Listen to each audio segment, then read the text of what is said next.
The Apollo University, University of Leicester, 35 lakhs fees for 3-year BTech CSE UK.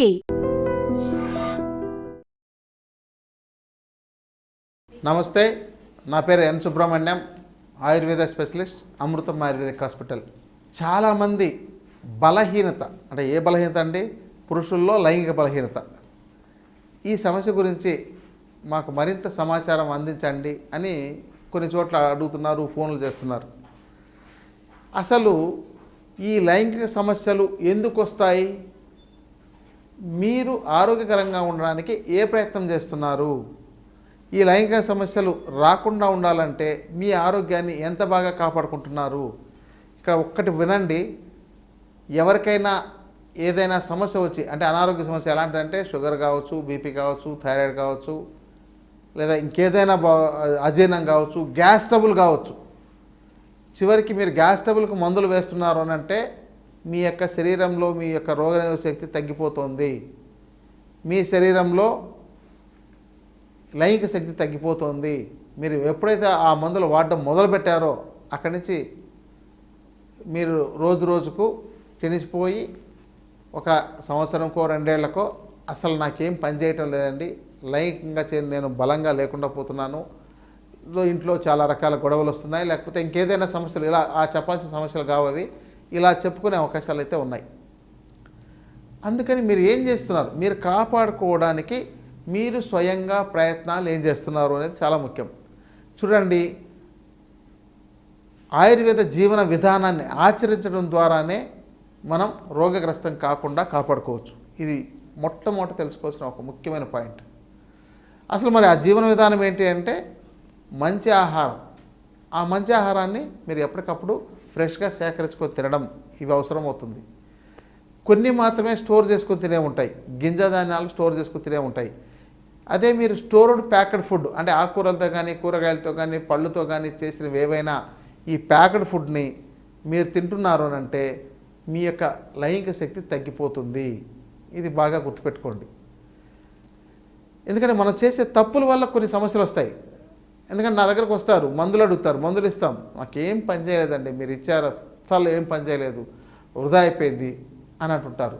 కారణం ఏంటంటే వాళ్ళ శరీరం అంతా 1,00,000 రోగాలకు పుట్టలాగా తయారైపోయింటుంది, 1,00,000 సమస్యలు ఉంటాయి, వాళ్ళకు ఏ మందులు పని చేయలేకపోతుంటుంది.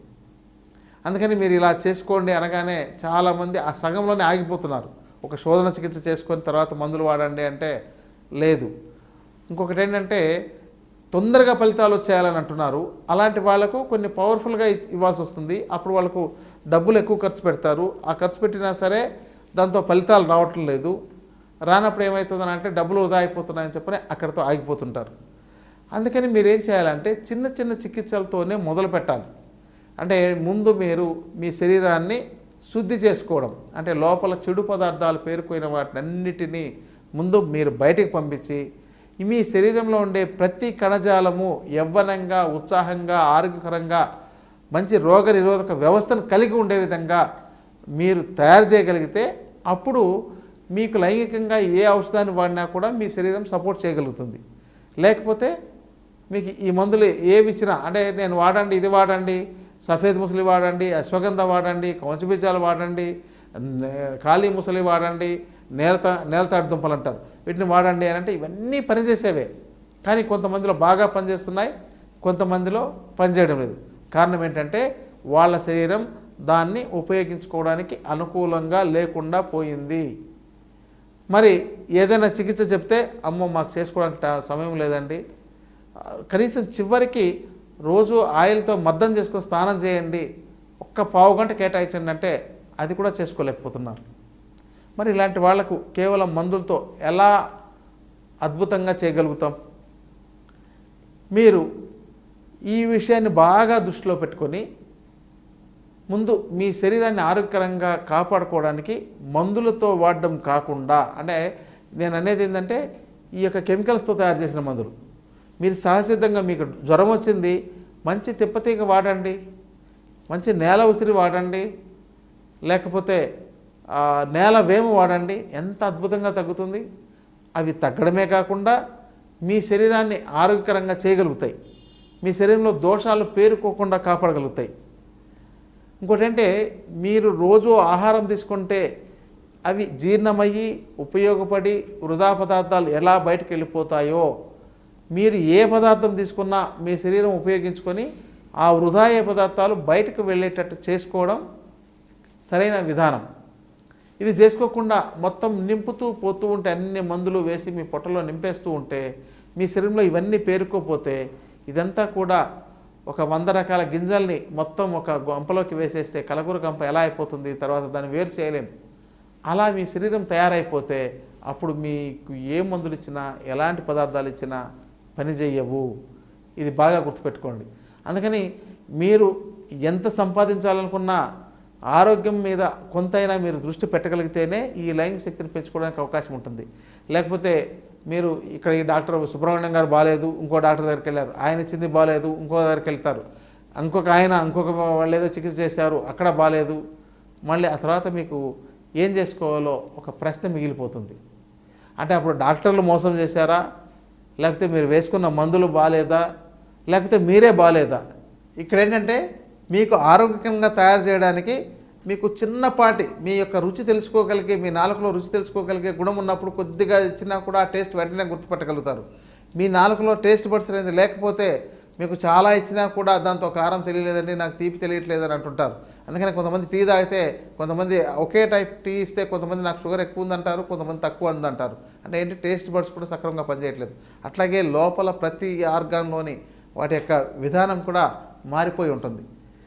కాబట్టి మీ శరీరాన్ని శుద్ధి చేసుకోవడం అంటే 15 రోజులకు ఒక్కసారైనా సరే విరేచనానికి వేసుకోవడం. ఇది ఎవరు, యవ్వనవంతులు అంటే 25-30 ఏళ్ళ వయసు ఉండేవాళ్ళు, ఇంకా 30 ఏళ్ళు దాటి ఉన్నట్లయితే శోధన చికిత్సలు చేసుకుంటుండాలి.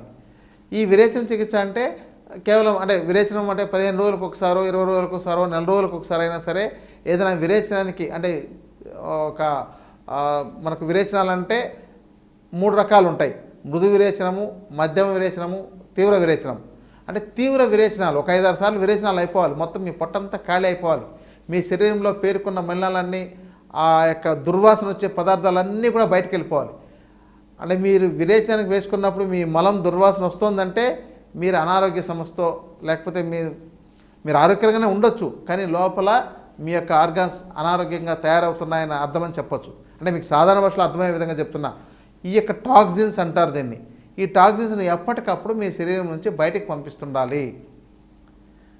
ఇలా పంపిస్తేనే మీకు ఏ మందులు ఇచ్చినా, ఏ ఆహార పదార్థమైనా సక్రమంగా శోషించుకోబడుతుంది. మీ శరీర కణజాలం మీరిచ్చిన మంచి పోషకాహారాన్ని శోషించుకోగలుగుతుంది. లేని పక్షంలో మీరిచ్చిన ఎంత మంచి పదార్థమైనా కూడా వృధా అయిపోతుంది. అలా చేస్తూ మీరు ఈ యొక్క లైంగిక పటుత్వాన్ని పెంచగలిగే పదార్థాలని, ముఖ్యంగా మనకు మినుములు మన ఆహారంలో అద్భుతంగా పనిచేసేది. అందుకనే మినపట్లు అంటారు, మినప ఇడ్లీలు అంటారు. అసలు పెళ్ళైన వాళ్ళకు వెంటనే మినప ఇడ్లీలు కానీ కేవలం మినప పిండితోనే గుడ్డలో చేసిన ఇడ్లీలతో వాళ్ళకు వండి పెడుతుంటారు. ఇది ఒకప్పుడు ఉండేది, ఇప్పుడు ఏంటంటే హోటల్లో ఉండే ఇడ్లీలు తీసుకొచ్చి పెడుతున్నారు. ఇలా కాకుండా మినప పిండిని అంటే పొట్టుతో సహా, ఇంకోటంటే అవి కూడాను కెమికల్స్ వేసి స్టోర్ చేయాల్సిన పరిస్థితి వస్తుంది. ఎందుకంటే పురుగు పట్టేస్తున్నాయి, ఆర్గానిక్గా ఉంటే పురుగు పట్టేస్తున్నాయి. ఆ కెమికల్ యొక్క ప్రభావం కూడా చాలా ఉంటుంది. కాబట్టి కొంచెం మంచి గింజలు సేకరించుకునే వాటి మినప ఇడ్లీలతో మొదలుపెట్టండి. ఇది యవ్వనవంతులకు చాలా బాగా ఉపయోగపడుతుంది. తర్వాత మీకు అశ్వగంధను, లేకపోతే కౌంచ బీజాలు, లేకపోతే వీటన్నింటినీ కలిపిండేవి శతావరి ఇలాంటివి. అంటే మీకు మార్కెట్లో కూడా కొన్ని లేహాలు కూడా దొరుకుతున్నాయి. ఈ షుగర్ లాంటివి లేని వాళ్ళకైతే లేహాలు దొరుకుతున్నాయి. లేహాలు మీరు తీసుకొని ఉపయోగించుకోగలిగిన చాలా అద్భుతంగా పనిచేస్తాయి. ఇవి పని చేయడం లేదనంటే మీ శరీరాన్ని పూర్తిగా వమన విరేచనాలతో శుద్ధి చేసిన తర్వాతనే మీకు ఏదైనా ఔషధాలు ఇస్తే పనిచేస్తాయి. కాబట్టి అలా చేయించుకొని అప్పుడు మందులు వాడండి. అప్పుడు మీ యొక్క లైంగిక పటుత్వాన్ని పెంచుకునే అవకాశం ఉంటుంది. ఇదంతా సాధారణంగా అర్థమయ్యే రీతిలో మీకు ఒక బేసిక్గా చెప్పిన ఇన్ఫర్మేషన్ అండి. మీరు మళ్ళీ దీంతో పెద్ద సైన్స్ని వెతకండి. సైన్స్ దీంతో ఏమీ ఉండదు. సైన్స్ అనేది టీచింగ్ చేయాల్సిన వాళ్ళకి, స్టూడెంట్స్కు అట్లాంటి వాళ్ళకి చెప్పేది. కాబట్టి సాధారణంగా ఉపయోగించుకునే వాళ్ళకి ఒక బేసిక్ ఇన్ఫర్మేషన్ మీకు ఇచ్చాను. దీన్ని ఉపయోగించుకొని మీరు మంచి లైంగిక పటుత్వాన్ని పెంచుకొని మంచి ఆరోగ్యకరంగా మంచి జీవనాన్ని గడపండి. నమస్తే.